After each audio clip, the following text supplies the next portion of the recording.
வணக்கம், welcome to Kovai classic industries YouTube channel. இன்றைக்கி நம்ம பார்க்க போகிற பதிவு வந்து கொஞ்சம் வித்தியாசமான கண்டென்ட்டு.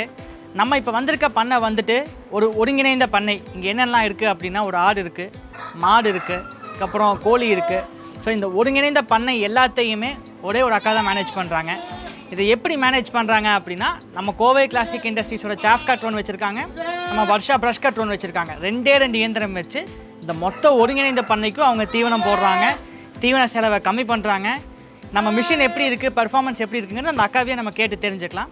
இந்த பண்ணை அமைந்திருக்க இடம் வந்து கோவை மாவட்டத்தில் பொள்ளாச்சிக்கு பக்கத்தில் நாகூருங்கிற ஒரு கிராமத்தில் இந்த பண்ணை அமைஞ்சிருக்கு. ஸோ டீட்டெயிலாக அந்த அக்காட்டியே இதை பற்றி கேட்டு தெரிஞ்சுக்கலாம். அந்த வீடியோக்குள்ளே போகிறதுக்கு முன்னாடி நீங்கள் நம்ம சேனல் கோவை கிளாசிக் இண்டஸ்ட்ரீஸை சப்ஸ்கிரைப் பண்ணாட்டி சப்ஸ்கிரைப் பண்ணிக்கோங்க. அப்போ தான் நாங்கள் ரெகுலராக போகிற வீடியோஸ் உங்களுக்கு அப்டேட்ஸ் வரும்.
நம்ம மாடு தான் திங்க. அக்கா வணக்கங்க.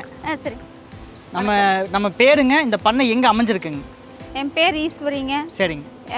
கோவை மாவட்டம் நாகூர் அடிவெள்ளி பக்கம் சவுந்தரராஜன் பண்ணை. சரிங்க. ஸோ இங்கே வந்து கோவை மாவட்டத்தில் நாகூர்னு ஒரு கிராமத்தில் இந்த பண்ணை இருக்குங்க. என்னென்ன இருக்குது நம்ம பண்ணையில்? என்னென்ன இருக்குங்க? ஆடு இருக்குது, கோழி. எத்தனை உருப்படி இருக்குங்க ஆடு? ஆடு 50 எண்ணம் இருக்குது. சரிங்க. கோழி 50 எண்ணம் இருக்குது. சரிங்க. மாடு 6 எண்ணம் இருக்குது. ஸோ எல்லாமே நீங்கள் மட்டும் தனியாக தான் மேனேஜ் பண்ணுறீங்க? ஆமாம். இப்போ மாட்டுகளுக்கு ஆடுங்களுக்குலாம் தீவனம் வெட்டி போடணும் காலையில் சாயங்காலம். ஆமாம். ஸோ இதுக்காக என்ன மிஷின் வாங்கியிருக்கீங்க? எந்த கம்பெனியில் வாங்கியிருக்கீங்க? கோயம்புத்தூரில் KCI கம்பெனியில் வாங்கியிருக்கோங்க. மிஷின் வாங்கி எத்தனை வருஷம் ஆச்சுங்க? 5 வருஷம் ஆச்சுங்க. 5 வருஷம் ஆச்சு நம்ம சாஃப் கட்டர் வாங்கி. ஆமாம். ஸோ இந்த மிஷின் வாங்காததுக்கு முன்னாடி தீவனம் எப்படி வெட்டி போட்டுருந்தீங்க? 4 மணி நேரம் ஆகும் இது மாதிரி வெட்டி போடுறதுக்கு. கையில் வெட்டி போட்டுருந்தீங்க. ஸோ அப்படி போடுறப்ப என்ன மாடுங்களெல்லாம் தீவனத்தை கழிச்சதுங்களா? சேதம் பண்ணுங்க, சேதம் பண்ணும், வேஸ்ட் ஆகும். ஸோ இப்போ நம்ம வெட்டி போடுறதுனால உங்களுக்கு வேஸ்டேஜ் கிடையாது இல்லைங்களா? ஸோ நம்ம மிஷினில் உங்களுக்கு என்ன மெயின்டெனன்ஸ் என்ன பண்ணுறீங்க? இப்போ சாஃப் கட்டரில் என்ன மெயின்டெனன்ஸ் பண்ணுறீங்க? அது வாரத்துக்கு ஒரு தடவை இல்லைன்னா 5 நாளைக்கு ஒரு தடவை கிரீஸ் வைப்போங்க. பெல்ட் லூஸ் ஆச்சுன்னா அதில் இது பண்ணிக்கோங்க. ஸோ நீங்கள் கிரீஸ் வைக்கிறீங்க, பெல்ட் அலைன்மெண்ட் பார்த்துக்கிறீங்க. ஸோ நம்ம டீம் உங்களுக்கு எல்லாமே சொல்லி கொடுத்துருக்குறாங்க ஆல்ரெடி எல்லாமே. ஆமாம்.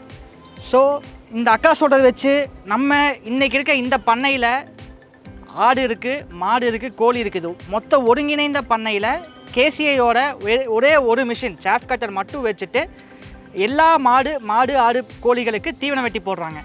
இந்த KCI சாஃப் கட்டரில் என்ன ஸ்பெஷாலிட்டினா, இந்த அக்கா சொன்ன மாதிரி 5 வருஷம் ஆச்சு, இன்றைக்கு வரைக்கும் எந்த ஒரு ஸ்பேர் பார்ட்டுமே மிஷினில் மாற்ற கிடையாது இல்லைங்களாக்கா? இன்னும் மாற்றலை, எதுவுமே மாற்ற கிடையாது. 15 நாளைக்கு ஒரு டைம் கிரீசிங் ப்ராப்பராக பண்ணுறாங்க, மாதத்துக்கு ஒரு டைம் பெல்ட் அலைன்மெண்ட் ப்ராப்பராக பண்ணுறாங்க. பெல்ட் லூஸ் ஆச்சுன்னா பெல்ட் அலைன்மெண்ட் பண்ணுறாங்க. 5 வருஷத்தில் இது வரைக்கும் எந்த ஒரு ஸ்பேர் பார்ட்டுமே மாற்ற கிடையாது. நம்ம ஏன் இது மாதிரி பண்ணைங்களுக்கு விசிட் பண்ணி நம்மளோட ப்ராடக்ட்டோட ஃபீட்பேக் கேட்குறோம் அப்படின்னா, ப்ராடக்ட்டில் என்ன டெவலப்மெண்ட் பண்ணணும், இவங்க பண்ணையில் ரியல் டைமாக என்ன சேலஞ்ச் ஃபேஸ் பண்ணுறாங்க, அதுக்கு என்ன மாதிரி சொல்யூஷன் கேட்குறாங்க அப்படிங்கிறத நம்ம கண்டினியூஸாக ஒவ்வொரு பண்ணையாக போயிட்டு நம்ம பார்த்துட்ருக்கோம். இனிமேல் வரப்போகிற ஒவ்வொரு பண்ணையோட எங்களோட எக்ஸ்பீரியன்ஸை உங்களோட ஷேர் பண்ண போகிறோம். ஸோ அப்போ தான் வந்துட்டு ஒரு விவசாயியாக நீங்கள் என்னென்ன கஷ்டப்படுறீங்க, அந்த கஷ்டத்துக்கான சொல்யூஷன் என்னென்ன இருக்குது. இப்போ நம்ம நிறுவனத்தில் இல்லாத சொல்யூஷனும் நம்மளோட R&D டீம் ஒர்க் பண்ணிகிட்ருக்காங்க. நம்ம டீம் வந்து எப்பயுமே அடுத்த ஒரு 3 வருஷத்துலேருந்து 5 வருஷத்துக்கு தேவையான அட்வான்ஸ்மெண்ட்டோடு தான் யோசிப்போம். அதுக்கான சொல்யூஷன்ஸையும் நம்ம கொடுத்துட்ருக்கோங்க.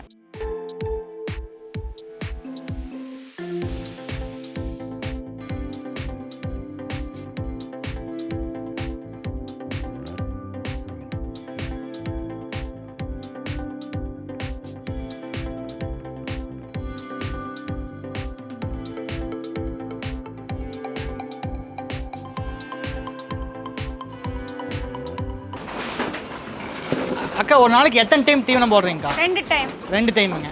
எவ்வளோ கிலோங்கக்கா?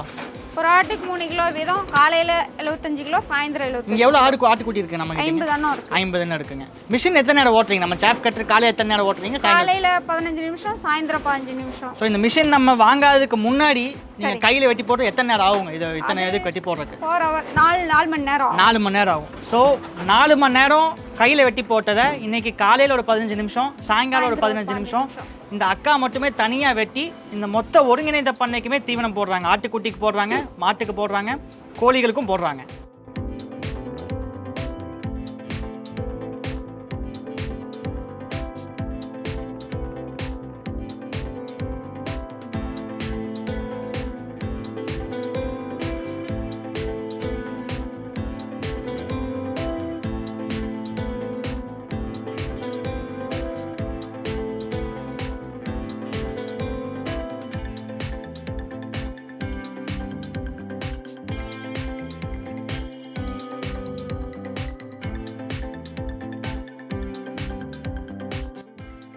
அக்கா இந்த மிஷின் வாங்கின புதுசுலிங்க உங்களுக்கு எதாவது மிஷினை பற்றி சந்தேகம் இருந்துச்சா? மிஷின் எப்படி யூஸ் பண்ணாதா? நீங்கள் நம்ம கம்பெனிக்கு ஃபோன் பண்ணிங்களா? நம்ம கம்பெனிலேருந்து சர்வீஸ் டீம் ரெஸ்பான்ஸ் எப்படி இருந்துச்சுங்க? ஃபஸ்ட்டே நான் ஃபோன் பண்ணி கேட்டேங்க. கேட்கும்போது எங்களுக்கு 50 ஆடு இருக்குது, 6 மாடு இருக்குது, கோழிகள் இருக்குது, எனக்கு ஜாஸ்தியான விலையில் கொடுங்கன்னு சொல்லி நான் கேட்டேங்க. கேட்கும்போது உங்களுக்கு தகுந்தது வந்து இதே போதும், ஜாஸ்தியான விலையில் நீங்கள் வாங்க வேண்டாம், இதே போதும், ரொம்ப ஜாஸ்தியாக கொடுத்து இவ்வளோ இது பண்ண வேண்டாம், செலவு வேண்டாம், கம்மியாகவே இந்த மிஷினை உங்களுக்கு போதும், 50 ஆட்டுக்கும் இந்த 6 மாட்டுக்கு இதே போதுங்கன்னு சொன்னாங்க. ஸோ இந்த அக்கா சொன்னது வந்து ஒரு ரொம்ப வேலிடான பாயிண்ட். இன்றைக்கி எந்த ஒரு நிறுவனம், எந்த ஒரு இயந்திரம் நீங்கள் விவசாயிகளுக்கு சேல் பண்ணாலும் சரி, விவசாயிகளுக்கு என்ன தேவையோ அது மட்டும் கொடுங்க. அவங்களுக்கு தேவையில்லாத பொருளை உங்களோட சுயநலத்துக்காகவோ இல்லை சுய லாபத்துக்காகவோ போட்டு திணிக்க வேண்டாம். இந்த அக்கா சொன்ன மாதிரி இந்த அக்கா கூப்பிட்டு நம்ம பெரிய மாடல் மிஷின் கேட்டிருக்காங்க. நம்மளோட சாஃப் கட்டர் வீடியோஸே சொல்லியிருக்கோம். எங்களுக்கு வர நிறைய கால்ஸ் இது மாதிரி தான், எந்த மிஷினு அவங்களுக்கு செலக்ட் பண்ணுறதுன்னு தெரியாமல் எடுத்துன்னு எனக்கு 5 HP சாஃப் கட்டர் கொடுங்க அப்படின்னு கேட்பாங்க. பட் இந்த மாதிரி ஒரு பண்ணை செட்டப்புக்கு நம்மளோட 1.5 HP சாஃப் கட்டரே போதுமானது. 5 HPங்கிறப்போ ஒரு மணி நேரத்துக்கு 2 டன் வெட்டக்கூடியது. அது இனி ஒரு பெரிய லெவல் செட்டப்புக்கு தான் தேவைப்படும். அதனால் இந்த அக்கா எனக்கு தெரிஞ்சு குறைஞ்சது ஒரு 50,000 ரூபா வரைக்கும் சேவ் பண்ணியிருக்காங்க. இதே வேற ஒரு நிறுவனமாக இருந்திருந்தால் பெரிய மிஷின் விற்க தான் பார்த்துருப்பாங்க. அதில் தான் அவங்களுக்கு லாபம் அதிகம். ஸோ ரொம்ப நன்றிங்கக்கா உங்களோட நேரத்தை ஸ்பெண்ட் பண்ணி எங்களுக்கு இது பண்ணதுக்கு. ஸோ இந்த பதிவில் டீட்டெயில்டாக அந்த அக்காகிட்ட நம்ம சாஃப் கட்டர் எப்படி இருக்குது, இந்த சாஃப் கட்டர் வாங்கினதுக்கப்புறம் தீவன செலவு எவ்வளோ குறைச்சிருக்காங்க, தீவன மேலாண்மை எப்படி இருக்குது, ஒரு பண்ணை லாபகரமாக இருக்கா அப்படிங்கிறதுக்கு முக்கியமான காரணம் தீவன மேலாண்மை. அந்த தீவன மேலாண்மையை ப்ராப்பராக பண்ணுறதுக்கு 2 எசென்சியல் மிஷின், அத்தியாவசியமான மிஷின் ஒவ்வொரு பண்ணையாளர்கிட்டையும் இருக்கணும். அது வந்து ஒரு சாஃப் கட்டர், அது ஒரு ப்ரஷ் கட்டர். அது செலக்ட் பண்ணுறப்ப ஒரு தரமான நிறுவனத்துக்கிட்ட அந்த நிறுவனம் எத்தனை வருஷம் இருக்குது, எத்தனை வருஷமாக இந்த ப்ராடக்ட் பண்ணுறாங்க, அவங்ககிட்ட ஆஃப்டர் சேல் சர்வீஸ் எப்படி இருக்குங்கிறத அனலைஸ் பண்ணி வாங்கணும். அதுக்கு சிறந்த எடுத்துக்காட்டு தான் இந்த அக்கா. ஏன்னா இந்த அக்கா அந்த வீடியோவில் சொல்லியிருப்பாங்க, இதுக்கு முன்னாடி வேற ஒரு நிறுவனத்தில் ப்ரஷ் கட்டர் வாங்கி 2 மாதம் தான் பயன்படுத்தி அந்த ப்ரஷ் கட்டரை தூக்கி ஓரமாக போட்டாங்க. கஷ்டப்பட்டு சம்பாதிச்ச ஒரு பணம் வந்து இன்றைக்கி ஓரமாக ஸ்க்ராப்பாக கிடக்குது. ஸோ நீங்கள் செலக்ட் பண்ணுறது வந்துட்டு ப்ராப்பராக ஒரு தரமான நிறுவனத்தை செலக்ட் பண்ணுங்கள்.